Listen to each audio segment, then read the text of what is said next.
Can ghosts survive a black hole? If monkeys in water become sea monkeys, would I become a seaman? Answers to these questions and more on this episode of This Paranormal Life! Welcome back to This Paranormal Life. This is the weekly comedy podcast. Every Tuesday, we investigate a different paranormal tale, case, or claim and get to the bottom of whether it's truly paranormal or not. As always, you're joined by myself, Mr. Kit Grumelvena, this guy across from me as well, Mr. Rory Powers. How are you doing today, Rory? I'm doing great. Just based, one of the first questions you asked me started the podcast was, you were under the impression if you put monkeys in the sea, they become sea monkeys. That is not what a sea monkey is. I think what you're talking about there. What else would it be, Einstein? What you're talking about there is just drowning a chimp. They won't transform. They will just sink lifelessly to the bottom of the ocean. So I would not recommend, if you were trying to grow your own sea monkeys, do not to tell me. Take. All right, so I'm guessing you've already done this then. You've already tried this. Freddy, buddy. They told me he took to water like a borderline seahorse, which I assume is when they take a horse and put it in water as well. The hay fever that Rory discussed in recent episodes seems to have somehow transferred its way over to me, and I sound like I've drank 16 pints last night. But I think it's just because it's nice weather outside. I didn't even notice anything. I think you sound great. I apologize. Well, no, I don't apologize because now you're getting some beautiful dulcet tones. We're going to dive right into today's investigation, I think, Roy. Like the monkeys. April 12th, 1961 is a legendary date in history. 5, 4, 3, 2, Один. Запуск!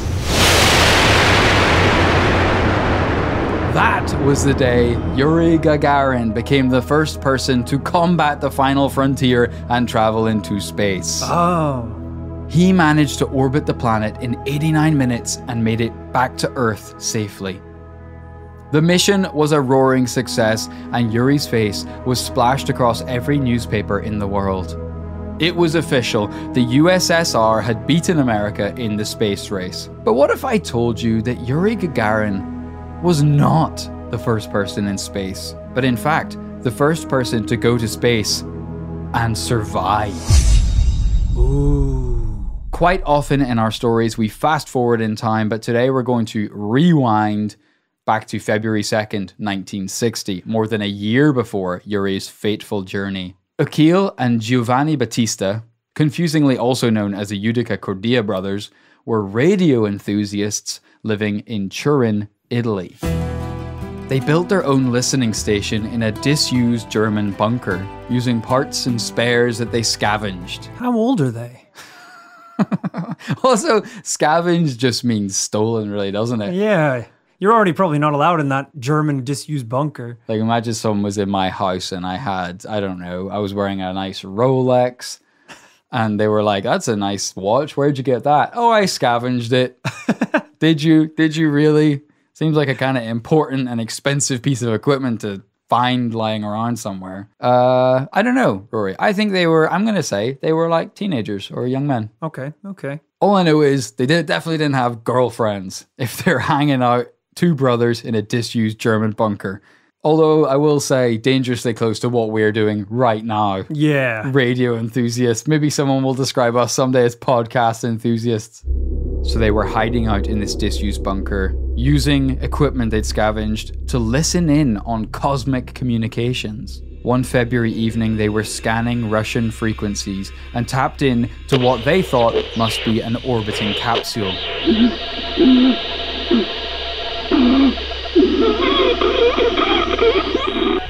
So, Rory, I'm just going to give you, for the sake of illustrating the scene here, just going to give you a couple lines. So, yeah, if you could just go ahead with one of the Cordia brothers. All right. You wrote this, presumably? Yeah. I just thought I wanted to, because we could just, as usual, we could just like go through the story beat by beat, but I thought it'd be cool to just like put the listener in the time and place of Turin in the 60s. Right. The Italian brother? Yeah, the Italian brothers, yeah, okay. in Italy, yeah, sure. So you want me to read the line that you wrote for the Italian brother? Yeah, man, don't be so weird about it. It's like, these are pretty complex characters we're trying to depict here. So, Okay. No, as long as try and put your mindset in. As long as everyone understands what's happening like here. a radio enthusiast, you're young, you live in Turin, this is an industrial town. So, it's a pretty interesting character, I think. Mamma mia, what's that? Sure, I mean, the delivery of the line itself was pretty good, but I feel like you could just give it a bit more heart or something. All right, let me try that one again. A Luigi!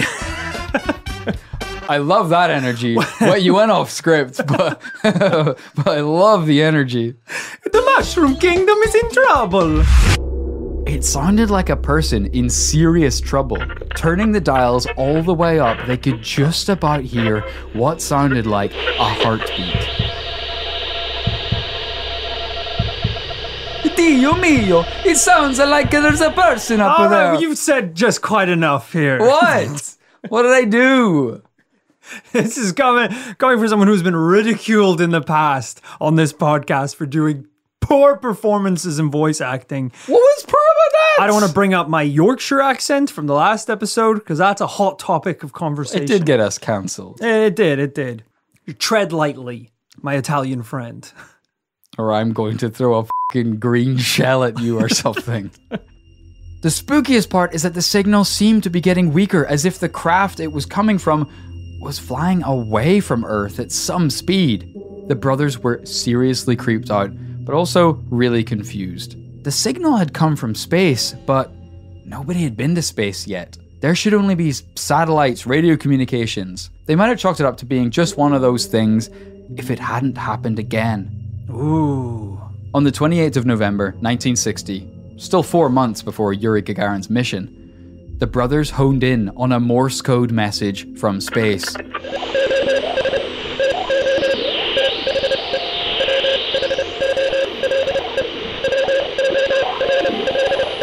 The transmission read, SOS to the whole world.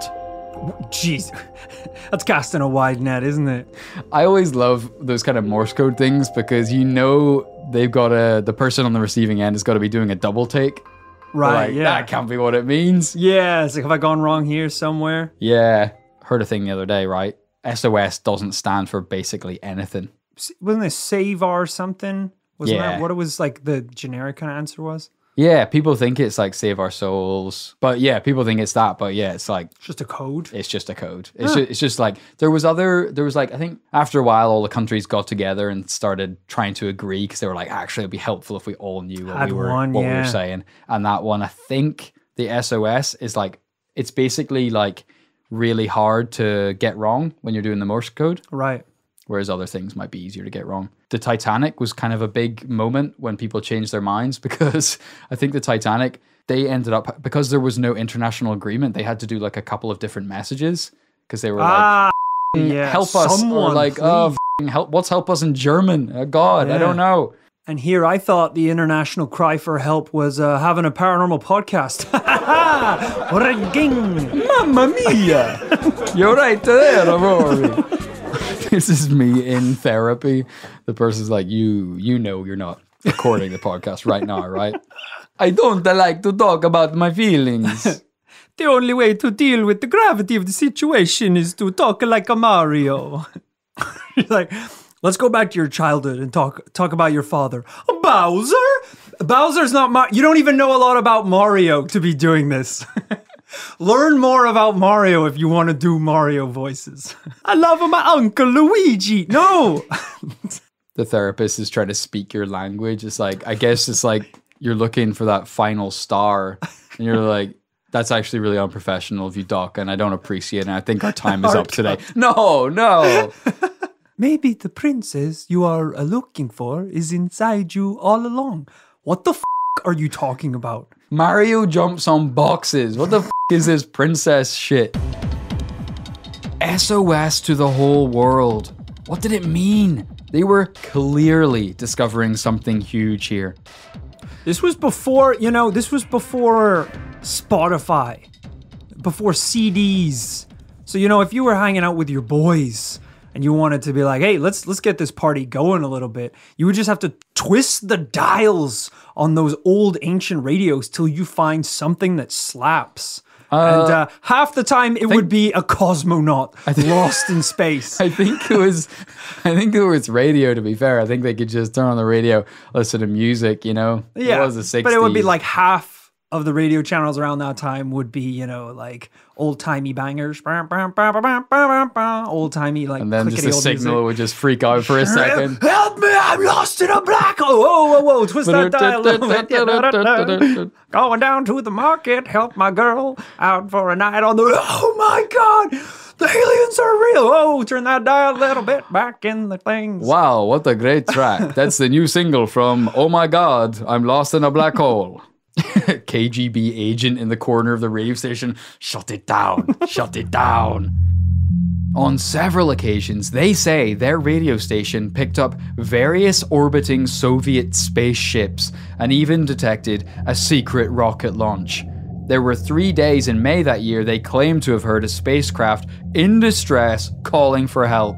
This was the most alarming thing. Strange enough to hear seemingly impossible transmissions of spacecrafts and the astronauts aboard them, but these people were in distress. The most chilling transmission they received was a Russian female voice describing her ship being engulfed in flames. I actually have the audio the Yudica Cordia brothers recorded right here. I don't want to hear that. About a woman whose ship was exploding in bad.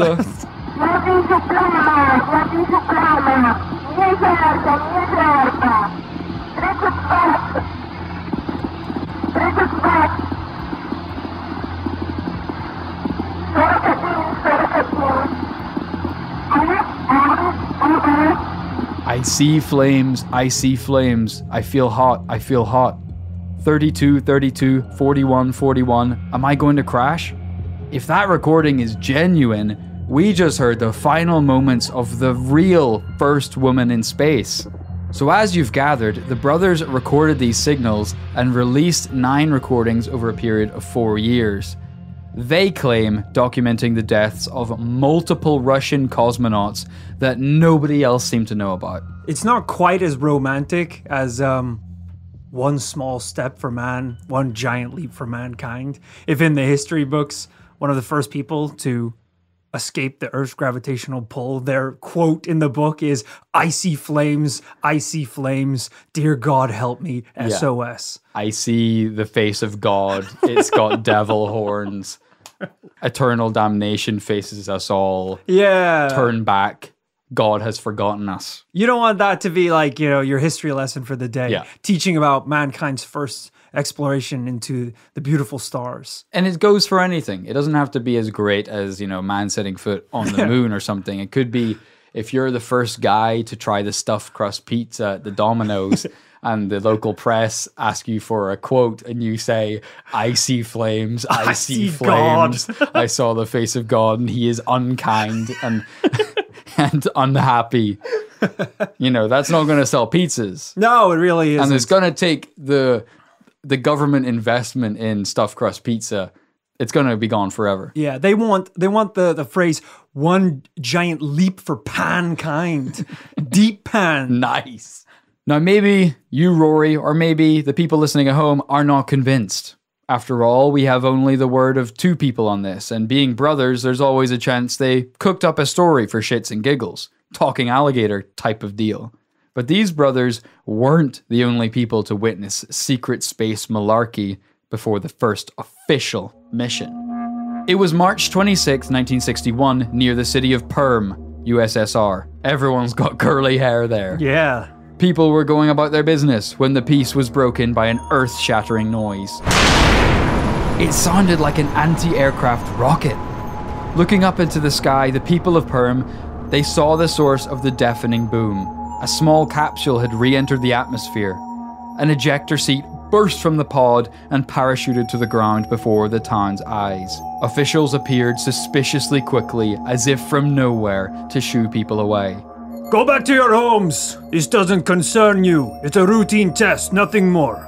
Nothing says routine test like rocket exploding in the atmosphere, Yeah. townspeople gathering around, military with machine guns turning people away. It's just a normal Wednesday, guys. But there had been so many witnesses, people couldn't be kept back. Rescue crews and volunteers came from miles around to lend a hand to whoever had just dropped out of the sky. But when the ejector seat was found in the ground, people realized the official story about the dummy flight was true. There was a literal dummy in the seat. Oh. It was a bit of a letdown. The people were pissed. Apparently someone was so angry they punched the doll in the face. Welcome to Earth. There were at least have to be a handful of people that thought that's what alien life looked like. Yeah. A mannequin. It's still wearing a Hollister jacket. Yeah, you know, like in the movie, everyone's going, oh, it's just a dummy. And then someone gets close to it, and the dummy just grabs the nearest man by the throat, lifts him in the air. Who's the dummy now? The official story was that the dummy, who was named Ivan Ivanovich, the Russian version of John Doe, was just part of a communication testing for Yuri Gagarin's upcoming flight. But we're not buying that, Rory. I don't have to tell you that Soviet Russia were actually pretty good at concealing the truth from the public. Mm-hmm. For example, Stalin was having stroke after heart attack after stroke in his 60s, but was constantly reported to have perfect health up until the day he died at 75 years old. I think he was literally unconscious before dying, before they ever even reported in the news that he was unwell. It was like they waited till the last possible second to be like, oof, there's no way of talking our way out of this one. Yeah, I just assumed... Should we get the dummy out again? I assumed it was probably 2 or 3 years of Weekend at Bernie style shenanigans where he was showing up to business meetings in cool Russian shades with his arms around 2 men. Stalin's a lot more chill than I remember. What I'm getting at is communist Russia had a lot of secrets, and I bet there are some still buried. If they're trying to cover up things that happen on Earth, who knows what they've been up to in the sky? On Earth, there's evidence and shit. Imagine things that you're sending out into space and you don't have to ever explain away, like a weather balloon or something. Yeah. Anything could happen. So what's your conspiracy with this test launch that you don't think it was a test launch? Even though there was a mannequin in the nub? Hard to know. I mean, it could have been, imagine this was just a cover up for a rocket. Let's say if they sent a rocket into space with 16 cosmonauts aboard. Oh, yeah, I see. Wouldn't it be perfect explanation to the international community and press to send a decoy dummy back down to Earth and be like, dummy survived. We're doing great, guys. Oh. Meanwhile, the cosmonauts are like, I see flames, I see flames. Right. Well, they send a crew there to pick up the dummy, and they're like, everything's all right. There are human bones also raining down behind them. And they're like, oh, that's just the dummy's bones. We were also testing the flight of a KFC bucket, so I think that's probably just the chicken wings coming down. You know, those astronauts get hungry up there. Everyone go back to work, by the way. A human leg just lands 6 feet away from the dummy. Oh boy. Weirdly, the evidence for all of this may have been hiding in plain sight this whole time. I scoured the internet for news articles from around this time, and in 1960, Robert Heinlein, author of Starship Troopers, funnily enough, interviewed Russian soldiers who couldn't stop boasting about a new achievement of theirs. I tell you, comrade, we launched a man into orbit this very day. But when Robert asked officials to confirm or deny the story, they denied any knowledge of such an incident. Then later said it did happen, but there were no astronauts aboard, it was just unmanned. Oh. So getting some weird, conflicting stories. That is really weird. Also, there was a report in The Daily Worker, a British communist newspaper, in April 1961, saying that Russian Lieutenant Colonel Vladimir Ilyushin had successfully orbited the Earth 3 times before landing. It was reported that there was a secret launch very early in the morning, but on return to Earth, something went wrong. The Lieutenant Colonel's ship had a technical failure, resulting in injuries that scrambled his brains.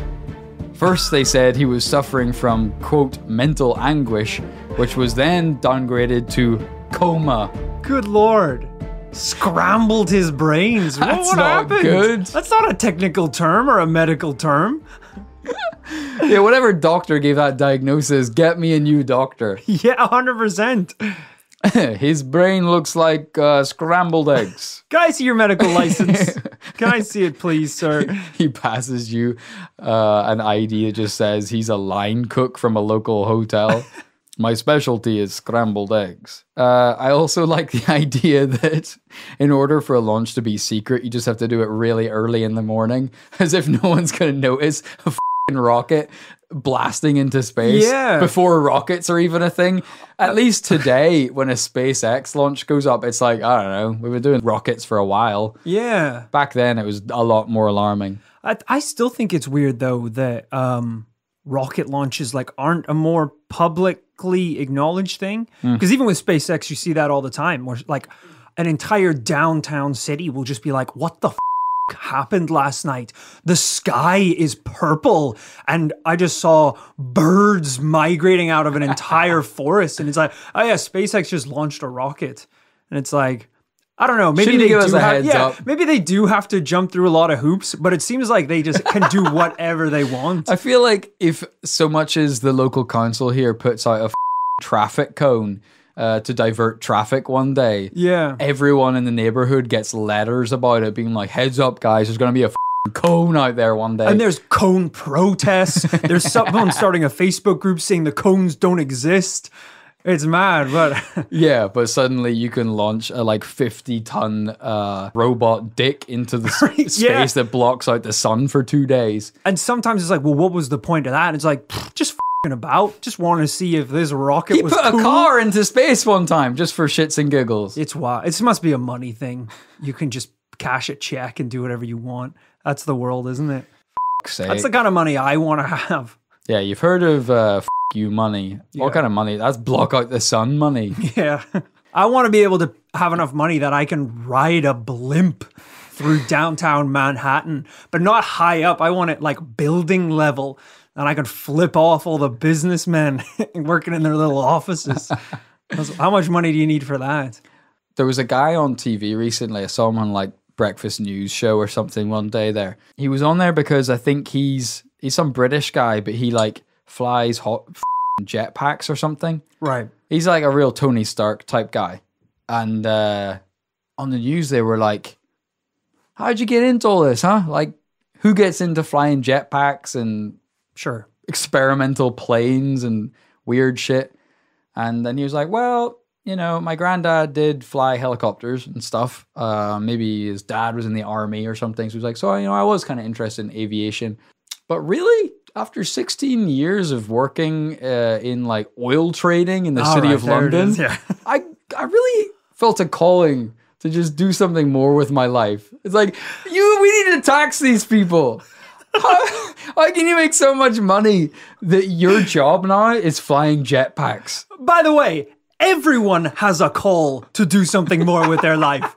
Just no one can execute on that call. Particularly when the call is jetpacks. The audacity to think that someone who doesn't just pack bags at a checkout doesn't want to do more with their lives is so horribly insulting. A homeless man sleeping on the street would love a jetpack. Let me tell you right now. Also, I'm starting to see where you got the oil to run the jetpacks from all that oil trading. Starting to think you were skimming off this oil. Weren't even buying and selling it all. That's why. Yeah, dude. Too much money. Too much money. Don't think that guy needs to send around letters when he puts out a cone or goes on a jetpack mission. That's one of those comical moments where they're so close to the situation and what they're doing, they haven't realized that they are the Green Goblin. You're a villain. You are a cartoon villain, sir. You're taking a goblin glider to your downtown penthouse suite. That flight alone costing $50,000 is yeah, you are a villain. I know. People need to keep an eye on him. If during this breakfast news interview, he starts talking about cleaning up the city and how the bloodline of humanity has gotten muddied. Yeah. You need to keep a close eye. And his son, Harry. Keep an eye on him as well. Because if anything happens to the dad, suddenly Harry's going to be pretty opinionated about bloodlines. I don't really remember what the Green Goblin wanted, to be honest. Was it just stop Spider-Man? I think it was. Well, there was a... No. Well, to be fair, the Green Goblin, at least from my very limited knowledge from the Tobey Maguire Spider-Man movies. Sure. It was the gas that made him go a little bonkers. The Osborn gas. Okay. So I think he wasn't quite right in the head. His to use a term we've used before, his brain was scrambled. Sure. A little bit, I think, by the gas. Because it was kind of just power and money. And he was a little wild. That's really the most realistic thing that comic books have got right. The biggest threat to our society is millionaires. Yeah. With scrambled brains. Oh, yeah. That's why Kingpin is a great Spider-Man villain. And I think isn't he the villain in Daredevil as well? He's just a rich asshole who like wants to own everything and buy everything. He's like a mob boss. And it's like, yeah, that's very realistic. Yeah. He doesn't need a pumpkin bomb to be evil. He's a pretty bad man. No villain's origin story ever starts at Burning Man or right, yeah. I don't know, gardening or taking shrooms. It's usually amassing huge amounts of wealth. Jeff Bezos is one infinity gauntlet away from being a supervillain. You don't think Jeff Bezos, if he went to that cliff that Thanos went to, he wouldn't push over his wife and children over that edge to get the stone? So the lieutenant colonel with the scrambled brain, this whole incident was swept under the carpet. And needless to say, everything was forgotten just days later in the media frenzy that would surround Yuri Gagarin. Annoyingly for us paranormal investigators, it sounds bad, but Ilyushin didn't die. He lived to the age of 82, didn't pass away till 2010. And his brain didn't seem to be that scrambled that he wasn't able to recover. Because he maintained that he never went to space and none of that ever happened. Oh, that's disappointing. But he would say that, wouldn't he? And maybe his brain is so scrambled that even he believes he didn't get his brain scrambled by space. Right. It's like scrambling eggs so hard that they go back to egg form, which statistically must be a possibility in some universe. And in terms of these other articles, even the Washington Post got involved. One journalist wrote several pieces about classified Russian space accidents in the 60s and 70s, claiming he had heard a transmission recording of a crew of astronauts screaming, "Remember us to the motherland. We are lost. We are lost." Wow. A whole crew of them. Why did they think that was the answer? Sending out more people. This is like a fireworks show, and that's the big finale where you send up like 6 in 1. Yeah, it's a very different story, isn't it, to the official story, which is that they sent up Laika, the dog. Yeah. People forget that. I feel like there's probably people listening to this who are so young that they might not even know that the first astronaut was a dog. Yeah, and then they sent up a monkey, I believe. There was a chimp that went to space. Although maybe he came back. I don't remember. He was too smart. He turned around as soon as he got control of the thing. Wow, this is crazy. Well, look, as we said, this was a weird time in history, the space race. 2 countries competing for this trophy so desperately that they were willing to do whatever it takes. And that's a pretty terrifying place to be in. So true. And that's exactly what makes this story so hard to understand. We've got this Cold War essentially between USA and USSR or Russia. So the problem is it actually suits the USA to make up lies about Russia. And if we want to give Russia the benefit of the doubt, we say, maybe all these articles about failed space experiments was just propaganda. Yeah. But then the USSR does go and do stuff like this. In the 70s, a bunch of photos were released of Russian space missions and stuff, except they've photoshopped out astronauts from some photos. Uh-oh. Okay, so Kit's just handed me a picture where I guess they're not dressed up like astronauts. These are just guys hanging out together. Yeah, but they're space cadets, like in training or whatever. Right, and yeah, it's just picture a bunch of space cadets, and they have just completely taken one of them out. There's a second image where they have it's a carbon copy of the first image, except one of the guys is just missing. It's a pretty good Photoshop job, to be fair. It's pretty great. I think there might have been one other one. That took me a sec. This is like a where's Wally type thing, or a spot, one of those spots of difference pictures. Yeah, there's just a man in the background who, this is more of an action shot. There's astronauts on the field. There's a colonel. There's a man who looks like Poirot or Winston Churchill, and in the background was another astronaut who they've just taken out of the picture. Literally. So Russia claims that they did. So. To be clear, they acknowledge that they very obviously photoshopped these people out. They claim that these people or astronauts were expelled from the program or had medical conditions that meant they couldn't take part in the space program. At one point, too many people have scrambled brains. You need to stop using that excuse, because then it just looks like you're hiring everyone that has a scrambled brain. Take a new photo. Why go to the bother of photoshopping these images? Just take a new photo without those guys. I love the idea of this really seems like, you know how you see those jokes on social media of people who take a picture of them by the sunset, and they're trying to make it look like they're holding the sun in their fingers, but they're off a little bit. So they post and be like, hey, someone, can you Photoshop this so it looks like I'm holding the sun?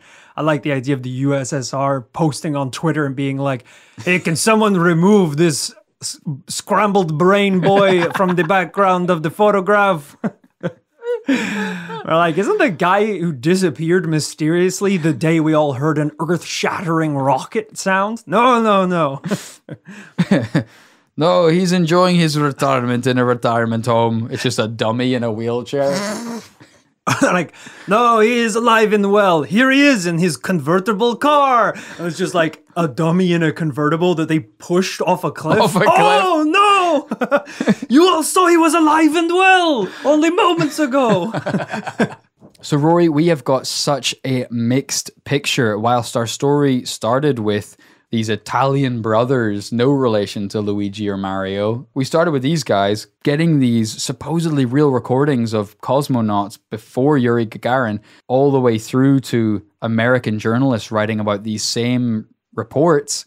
We have legit Photoshop documents from the Russian Space Agency, and yet at the same time, it's all muddied by the waters of politics and the Cold War. What are you thinking?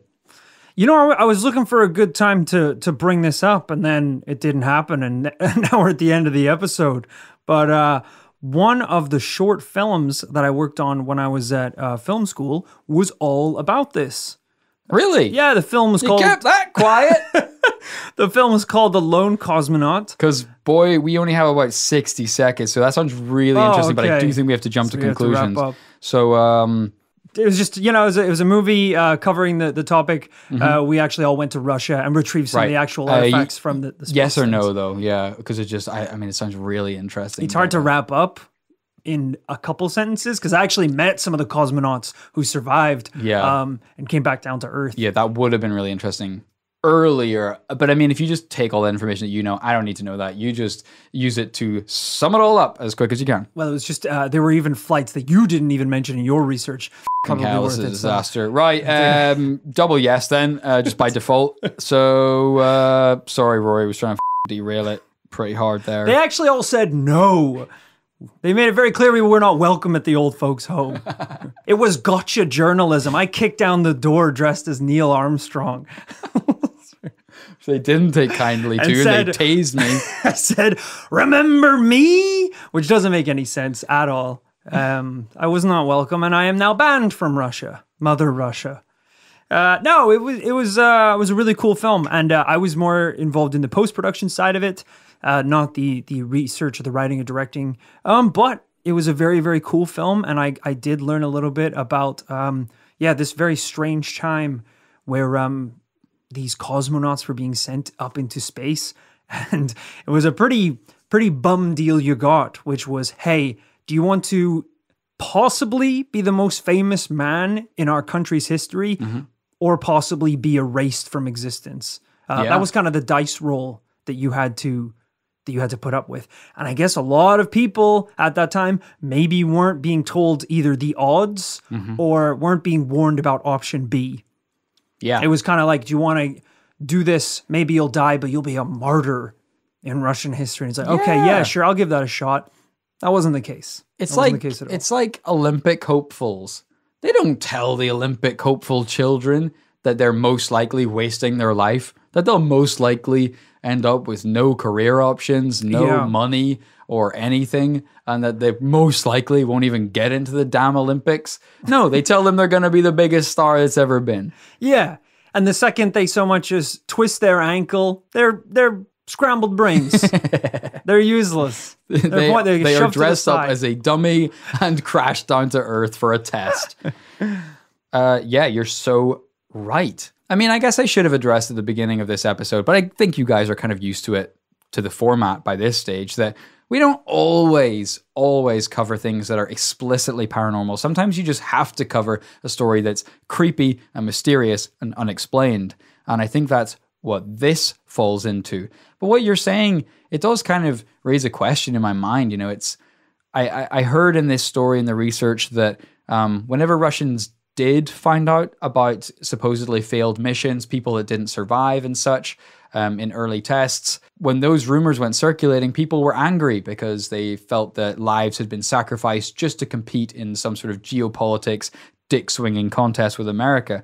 But, I mean, I'm definitely not apologizing for whatever tragic things happened to various astronauts throughout the years, but doesn't it just feel like any amount of human exploration of Earth or otherwise has involved dangerous stunts?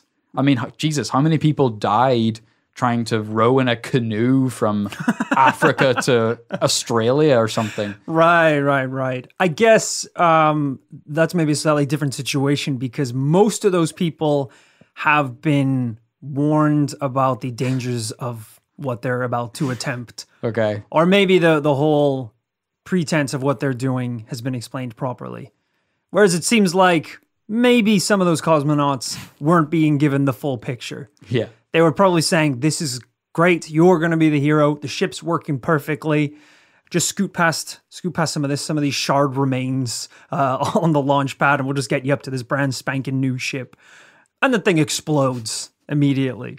Sure. It's as one comedian said, the dirty secret of space travel is that the rocket scientists never get in the rocket. They let some other asshole do that bit.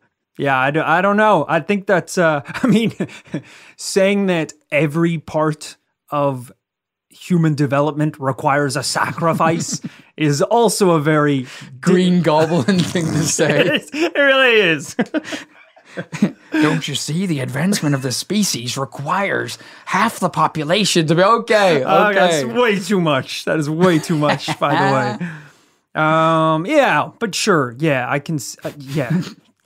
I don't know what I'm arguing for anymore. Let's just wrap it up before I get taken to a war crime tribunal. Your Russian accent starts to slip.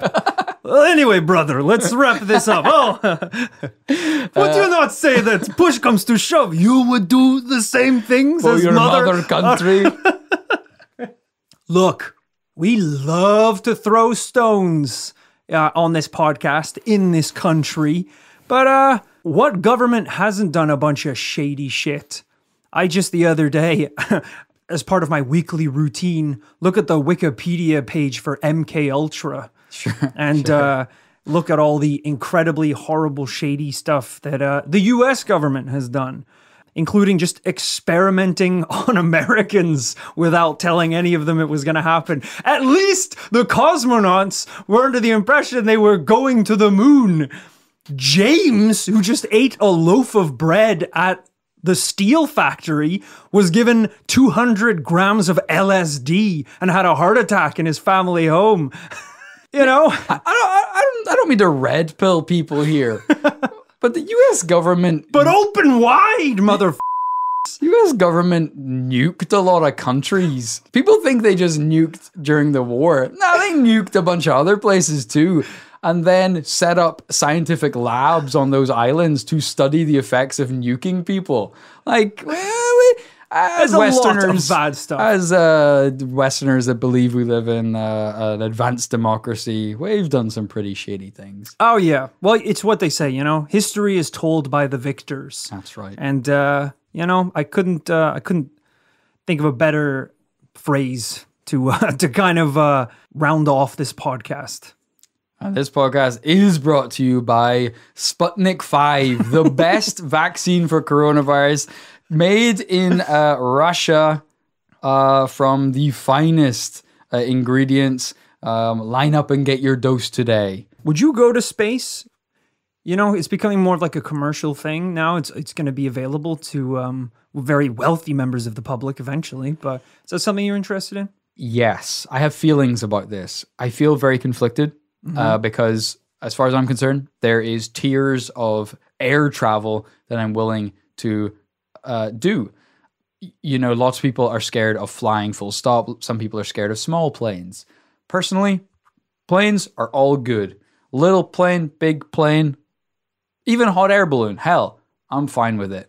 Helicopters, on the other hand, they don't seem to have a good success rate. I'm pretty against helicopters. Yeah, I weirdly, rule. I wouldn't ride in a helicopter either. So I can't really justify the logic of why it feels okay to go into space when it hasn't even really happened yet. But I am intrigued, and I think if they, you know, it's a cliche, but if they let a few other people go first and try it out, and if it goes well, I think I'd be up for a low Earth orbit type situation. What about you? You're like, as long as a couple of other people go first and, you know, Virgin Galactic launches their first flight up, everyone's waiting for the news. And then they post a picture of the aircraft and like, weren't there like 7 civilians in that picture originally beforehand? They're like, no, there never was. Yeah, only 3 people come out. Yeah, 100%. 100%. You would. Yeah, see, the helicopter thing for me is a little different because it's all about risk reward. You know, the experience of being in a helicopter isn't that different from the experience that I've had in planes before. And I've flown prop planes in my life. I went up in a prop plane with an instructor and we got to do barrel rolls and loop-de-loops and stuff. It was scary as shit, but I've kind of done that. So the next step for me is the stars. I'd like to experience zero. Well, to be fair, I actually experienced zero gravity in the prop plane. Because you can. You've never mentioned this, by the way. Have I not? Knowing you for like 25 years. So it was for a promotion of a video game, The Crew 2. That's not worth it. Which involved. Well, they're getting a free plug right now. Let me tell you. So they invited a bunch of journalists there to like fly these planes, and obviously with an instructor. But you know, you can experience the G-force in all of its fury. Which almost made me black out. It is very strange. When it's really intense, you can feel your insides shifting in your body. I've heard, so like you can feel your blood. You can see essentially the doors of your consciousness just shutting in front of your very eyes. If they don't recorrect at some point, it goes to like a pinpoint. Yeah, to like, black. That's nuts. It's wild. It's a very strange experience. So that was cool. But the other cool thing they do is, however they're flying, you know, the ups and then the dips, they give you a Red Bull to bring with you, and the pilot you're flying with will tell you at certain points to like let go of the Red Bull. Sure. And it's flying. You're in zero gravity. Because zero gravity is just, you know, that's what G-force is the gravitational force. Yeah. When you're doing a maneuver, the G-force is 2, it's 3. Right. The gravitational force is increased. So zero gravity just means the lack of gravity, not that you've escaped the Earth's atmosphere. That's right, yeah. So I was experiencing zero gravity, which was pretty cool. You're like, you lift up out of your seat and you just have this harness like holding you in. The only con is obviously that lasts a lot shorter. It's in just like seconds bursts, like 10-second bursts. Otherwise you just, at some point you need to recorrect or you are a kamikaze pilot. But yeah, it was a pretty surreal experience. I definitely would recommend it with an experienced pilot. But that wasn't enough for me. I've got the bug now. I'm like an adrenaline junkie or a crackhead. I'm a crackhead for gravity, like Isaac Newton. He couldn't get enough, and it killed him. That's not what happened. He couldn't get enough, and one day the apple dropped with so many G's. He blacked out and died. I think I'd be up for going on Virgin Galactic, but I do want to wait and see if any Virgin Galactic hijackings take place, because the last thing I want is to get up and be looking down upon the blue marble itself and getting that observer effect they say that astronauts get, where they feel the overwhelming LSD level peace, love, and happiness, and the unity joy of one all Earth. men and beings on Earth, only to hear the guy beside you, Gary, decide that the only reason he wanted to get up was to hijack the plane and take it to Saturn.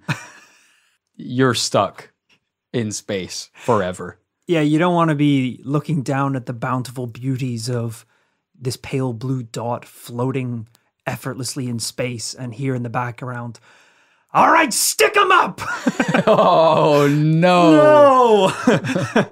No. How did he pass the vetting process to be here? Although, would you not want to be the first thug in space? A first space pirate. How gangster is that? To be the first space thief? The first and last space thief, because they will never let people in space again after that. I was about to say a security guard would blast you with a ray gun, but it would probably be a regular gun. The gun doesn't have to be futuristic. No. No, he doesn't put you in a space chokehold. No. Just a regular Earth chokehold is fine.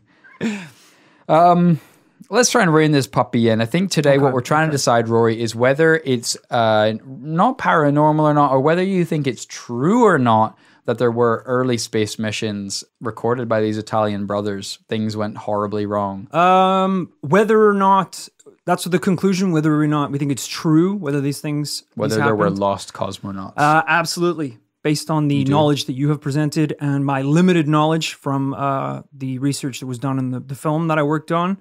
I don't see any plausible reason why this wouldn't be a real thing, unless, as you said, it probably is muddied to a certain degree by American propaganda. So it is a bit of a difficult one to come down on, but yeah, absolutely. I could see that this would be a real thing. I'm going to go no. Whoa! What really sold me out there? You launched me to space, detonated the rocket in midair, and then said this episode never happened. You're looking out the window as Earth just fades out of view. You're like, wow, Kit, this was really such a great idea. Thanks for booking us these... Kit?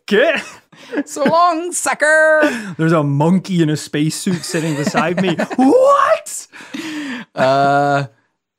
To be fair, it's so hard to say, but a lot of people believe that those recordings were hoaxes. Okay, well, you didn't tell me that. And you kept that pretty quiet. It is. Brother. It's comrade.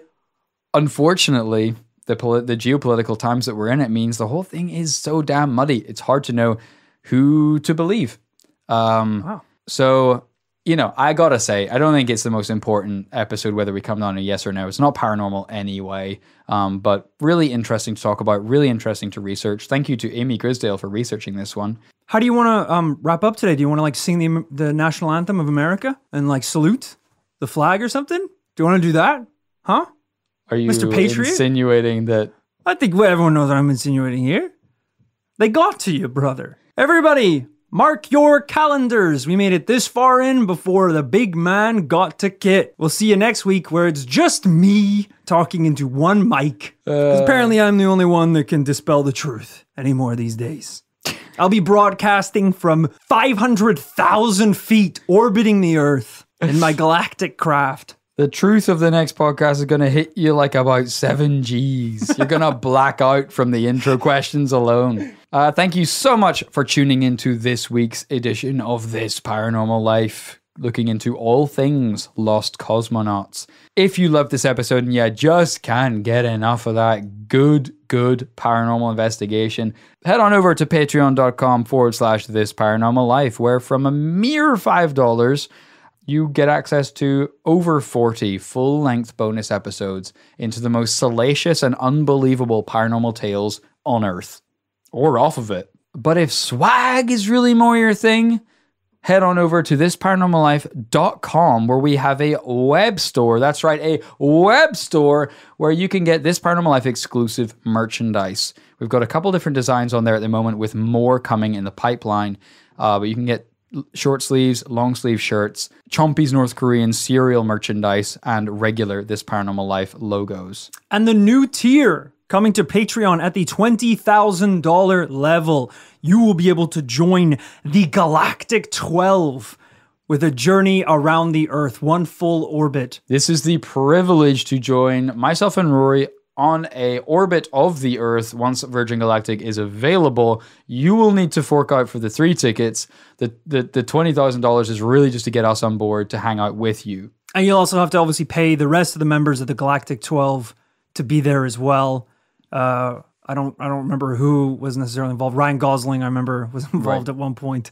Dr. J. Allen Hynek is obviously in the Galactic 12. It's a pretty exclusive club. We haven't talked about it in a while, but it's basically the 12 bravest men that have ever lived. I think we need to also get James Corden involved because I think Ryan Gosling only said yes because we told him it was a space version of Carpool Karaoke. So if we can keep that gig up for a while, we should be able to get them in. And of course, if you just love the show and want to spread the word, definitely tell your friends and family if you think they'd be interested in the show. We have never been affiliated with anyone. This has always been just us, baby. We never had a podcast network, advertisers, big sponsors, anything at all. The podcast has only survived on word of mouth alone for over 4 years, which is pretty nuts if you ask me. Yeah, we've had a lot of big meetings with companies before, but I insisted on starting every meeting with me saying, well. A lot of them left before I could even get anything after that.